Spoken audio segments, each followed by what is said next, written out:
Pessoal, sejam bem-vindos mais uma vez ao canal do Vale Concursos, hoje dando continuidade à nossa preparação para o concurso da Polícia Penal do Estado da Bahia.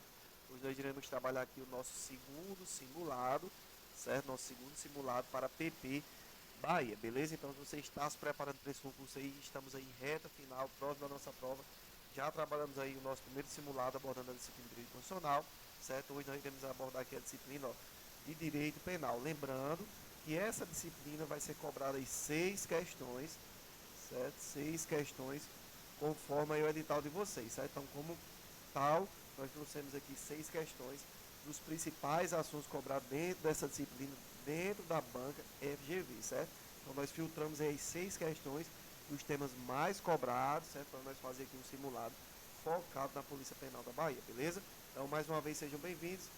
Peço que se inscreva no canal, se você ainda não se inscreveu, se inscreve, deixa aquele like, beleza? Para você que ainda não adquiriu o nosso combo, dá tempo ainda você adquirir o combo, certo? Fala comigo lá no WhatsApp, que eu estou fazendo aqui um preço especial nesses últimos dias antes da nossa prova, certo? Se você quiser ir só o caderno de questões para você exercitar aí e revisar essas questões nesses últimos dias, também a gente libera só o caderno de questões. Então deixei o link aqui do WhatsApp, você pode clicar lá, falar comigo que a gente já libera esse material para vocês, certo? Então, sem mais conversa, sem mais delongas, vamos aqui para o nosso segundo simulado, hoje dentro da disciplina de Direito Penal, beleza? Então, vamos iniciar aqui as nossas questões.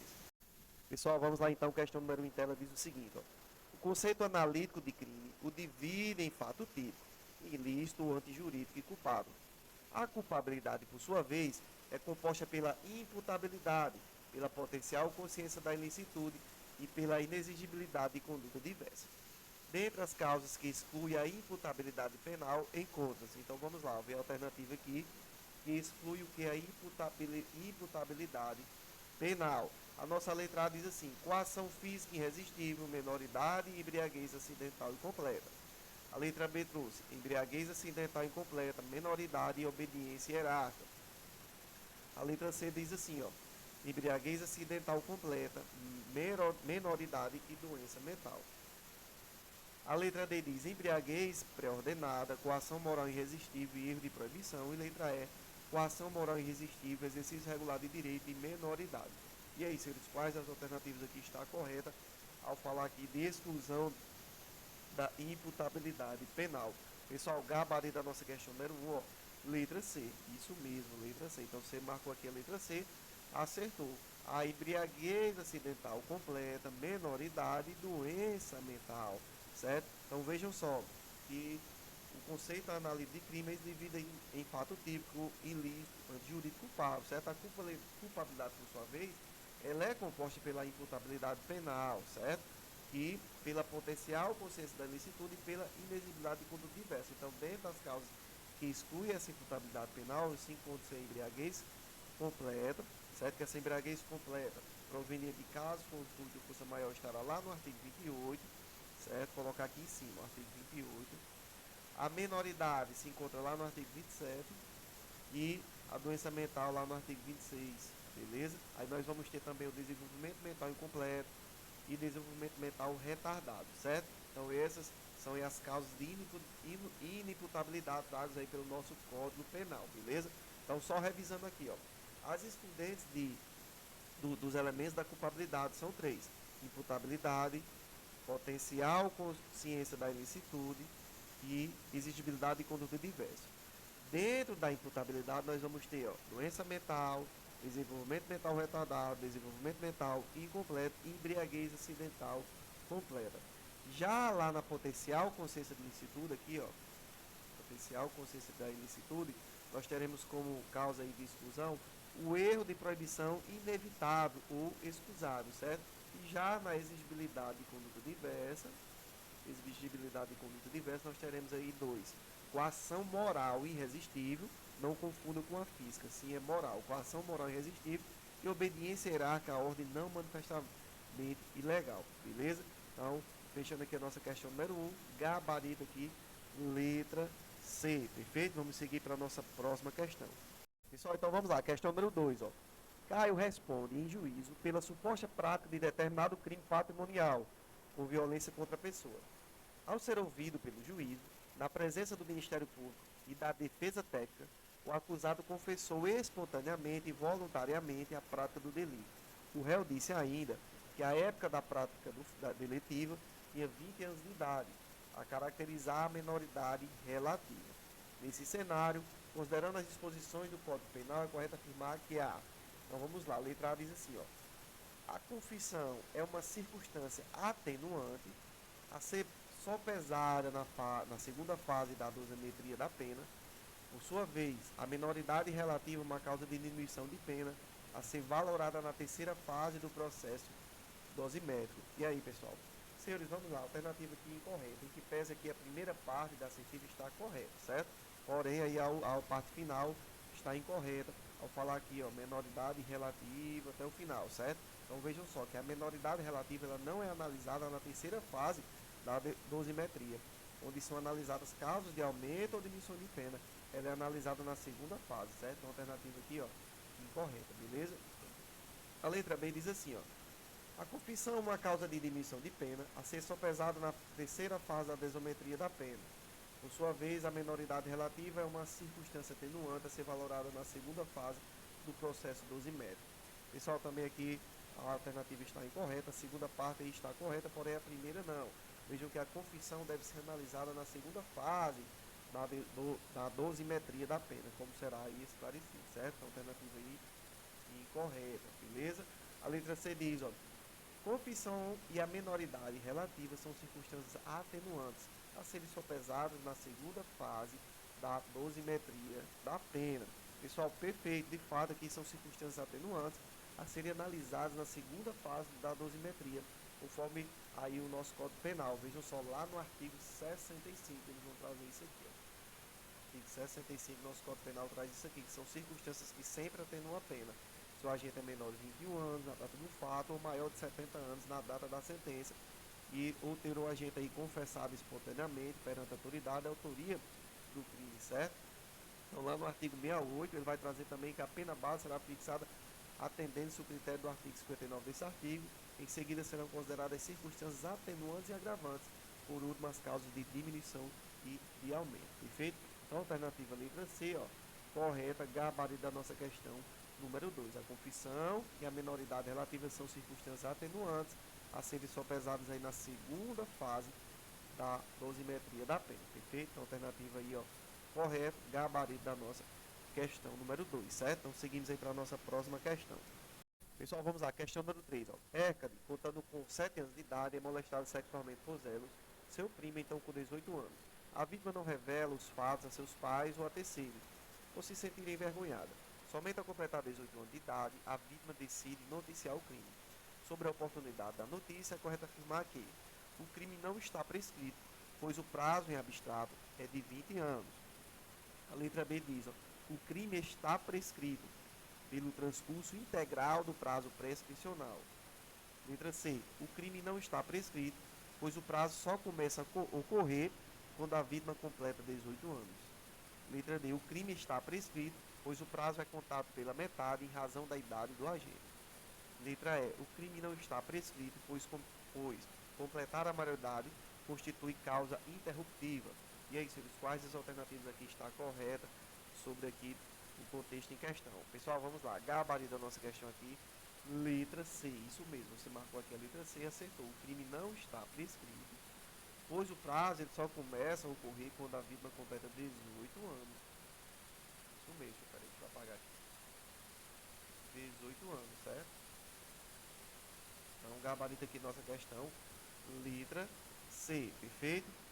Vejam só aqui, de acordo lá com o nosso inciso 5 do artigo 111 do nosso Código Penal, ele modifica o termo inicial do prazo prescricional da pretensão punitiva estatal, fixando na data em que a pessoa ofendida completar 18 anos, certo? Torna-se maior e capaz para todos os atos civis e penalmente responsáveis, motivo pelo qual, se pressionada foi anteriormente, poderá defender-se, denunciando o crime o seu autor, certo? Assim, então, permitirá ao Estado, dentro do exercício do seu poder punitivo, atuar instaurando a devida investigação, conforme o caso, a ação penal, certo? Então, vejam só que lá no artigo 111 ele traz que a prescrição, antes de transitar em julgado, a sentença final começa a correr, inciso 5, nos crimes contra a dignidade sexual, de criança e adolescente previsto nesse Código ou em legislação especial, na data em que a vítima completar 18 anos, salvo se a esse tempo já houver sido proposta ação penal, certo? Então, alternativa aqui, ó, correta, gabarito da nossa questão número 3, letra C. Seguimos aí para a nossa próxima questão. Pessoal, vamos lá, questão número 4.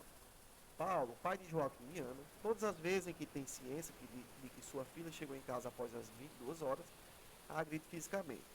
O mesmo ocorre em relação ao seu filho, com quem é sempre mais compreensível. Certo dia, Paulo extrapola nas agressões físicas e mata Ana. Cumpre destacar que Paulo não reside no mesmo local que seus filhos, já que desde pequeno moram com a avó materna. Sobre a situação narrada, é correto afirmar que: letra A. Paulo cometeu homicídio qualificado contra sua filha Ana na modalidade feminicídio. Pessoal, vamos lá. De cara aqui já gabarito da nossa questão número 4. Letra A. Então, Paulo ele vai cometer aqui homicídio qualificado na modalidade feminicídio.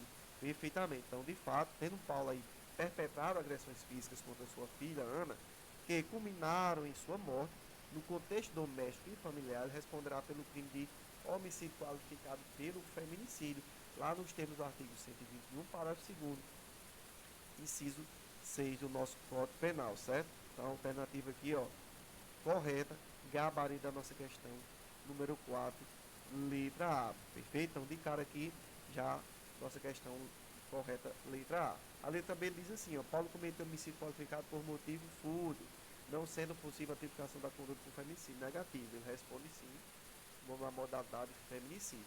A letra C reduz, no caso mencionado, somente seria possível a tipificação da conduta como feminicídio caso a vítima tivesse relação efetiva com o agente, como namoro ou união estável. Negativo. Veja que a tipificação como feminicídio exige razões da condição de sexo feminino, certo? Então, a alternativa C também incorreta. E a letra D diz, nos termos do Código Penal, para a configuração do feminicídio, basta a constatação de o agente ser homem e a vítima ser mulher. Não, o contrário do afirmado, o Código Penal exige as seguintes condições para a configuração do feminicídio, certo? Então deve ser o quê? Contra a mulher por razões da condição do sexo feminino. E considera-se aí as razões de condições do sexo feminino quando o crime envolve violência doméstica familiar e menosprezo ou discriminação à condição de mulher, certo? A alternativa aqui também incorreta. Gabarito nossa questão número 4, letra A. Seguimos aí para a nossa próxima questão. Pessoal, vamos lá, questão número 5. João, desejando subtrair objetos da casa de Joaquim, sabendo que ele estaria viajando, arromba a porta e ingressa no local. De lá subtraindo relógios importados, dinheiros e 2 televisões. Com relação à responsabilização penal de João, é correto afirmar que, letra A, responderá pelos crimes de furto qualificado, pelo rompimento do obstáculo e violação do domicílio em concurso material. B, responderá pelos crimes de furto qualificado, pelo rompimento do obstáculo e violação do domicílio em concurso formal. Letra C, responderá apenas pelo crime de violação do domicílio, ficando o crime de furto qualificado pelo rompimento do obstáculo absolvido pelo crime pelo princípio da subsidiariedade expressa. Letra C, responderá apenas pelo crime de furto qualificado pelo rompimento do obstáculo, ficando o crime de violação do domicílio absolvido em razão do princípio da construção. E letra E, responderá apenas pelo crime de violação do domicílio, ficando o crime de furto qualificado pelo rompimento de obstáculo absolvido pelo princípio da subsidiariedade tácita. E aí, sendo quais as alternativas está correta conforme o contexto em questão? Vamos lá. Ó, gabarito nossa questão aqui, letra D, isso mesmo. Então você marcou a letra D aí, ó, acertou. Então veja só, ele responderá apenas pelo crime de furto qualificado pelo rompimento do obstáculo, ficando o crime de violência de domicílio absolvidos em razão do princípio da construção, certo? Então vejam só, rompimento, está lá no nosso artigo 155, parágrafo 4º, inciso 1, é atividade consistente em deteriorar, né, algum objeto, abrir brecha, arrombar, arrebentar, cortar, serrar, perfurar, forçar de qualquer modo um objeto para superar sua resistência e possibilitar ou facilitar a prática de furto, como no caso aí de João, que subtrai objetos da casa de Joaquim mediante o arrombamento da porta, certo? Além disso, segundo o princípio da construção, a consumação absolve a tentativa e esta absolve o incriminado o ato preparatório, ou seja, o crime de lesão absolve o correspondente crime de perigo. O homicídio absolve a lesão corporal. O furto, em casa habitada, absolve a violação de domicílio, certo? Então, nesse caso, ele responderá apenas pelo crime de furto qualificado pelo rompimento de obstáculo, certo? Ficando aí a violação do domicílio, certo? Absolvido em razão do princípio da construção, certo? Então, alternativa aqui correta, gabarito letra D. Seguimos para a nossa próxima questão.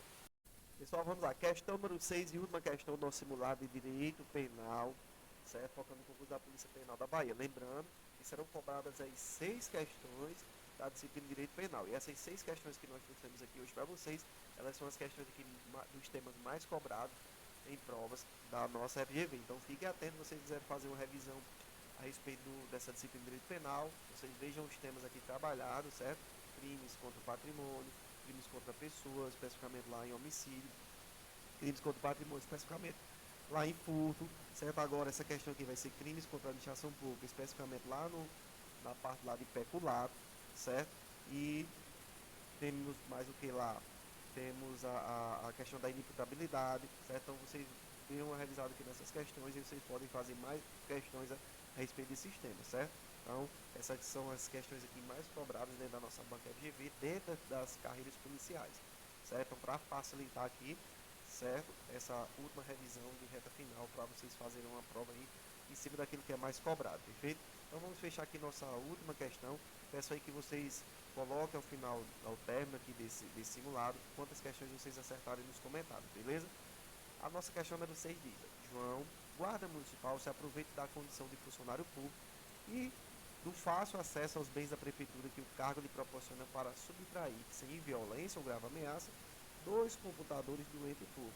De acordo com o Código Penal, João praticou o crime de letra A, peculato, B, furto, C, roubo, letra D, corrupção passiva ou letra E, concussão. E aí, senhores, quais as alternativas aqui está correta conforme o contexto em questão?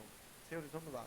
Nesse caso, ele vai responder aí pelo crime de peculato, perfeito. Então, você que marcou aí peculato, acertou e gabaritou aqui nossa última questão, certo? Então, João, ele é guarda municipal e se aproveita de sua condição de funcionário público e do fácil acesso dos bens da prefeitura que o cargo lhe proporciona para subtrair sem violência ou grave ameaça. Então, de acordo com o Código Penal, João praticou o crime de peculato, certo? Então, nesse caso, entretanto, não se trata de peculato próprio, nas modalidades de apropriação ou desvio, aquilo tipificado lá no artigo 302.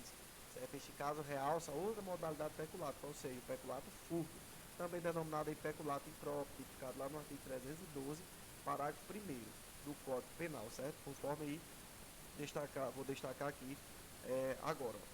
Artigo 302 diz o que? Apropriar-se o funcionário público de dinheiro, valor, qualquer outro bem móvel, público ou particular, de quem tenha posse em razão do cargo, ou desviá-lo em proveito próprio ou alheio. Lá no parágrafo 1º ele diz: aplicar-se a mesma pena se o funcionário público, embora não tendo a posse de dinheiro, valor ou bem, o subtrai, ou concorre para que seja subtraído em proveito próprio ou alheio, valência de facilidade que lhe proporciona a qualidade de funcionário. Certo? Então fiquem atentos ao detalhe. Para configurar o crime peculado ou furto, exige-se que a sua qualidade de funcionário público facilite a prática de subtração da coisa. Do contrário, restará configurado o crime de furto. Certo? Então esse é o ponto que merece aí cuidado na questão. Certo? Então, mais uma vez, o crime de peculato é um crime próprio quanto ao sujeito ativo. Certo? Então vejam só que exige a qualidade de funcionário público para tanto. Certo? Então perceba que o crime de peculato furto é um crime que não é praticado mediante violência ou grave ameaça, diferente do roubo. Certo? Esse aí também é um detalhe muito importante. Perfeito? Então, a alternativa aqui correta, gabarito nossa questão número 6, letra A, fechando aqui o nosso segundo simulado de direito penal, certo? Então, lembrando que nós iremos trabalhar aqui outros simulados nas nossas disciplinas até ir chegar à nossa prova, beleza? Então, fiquem todos com Deus e até a nossa próxima aula.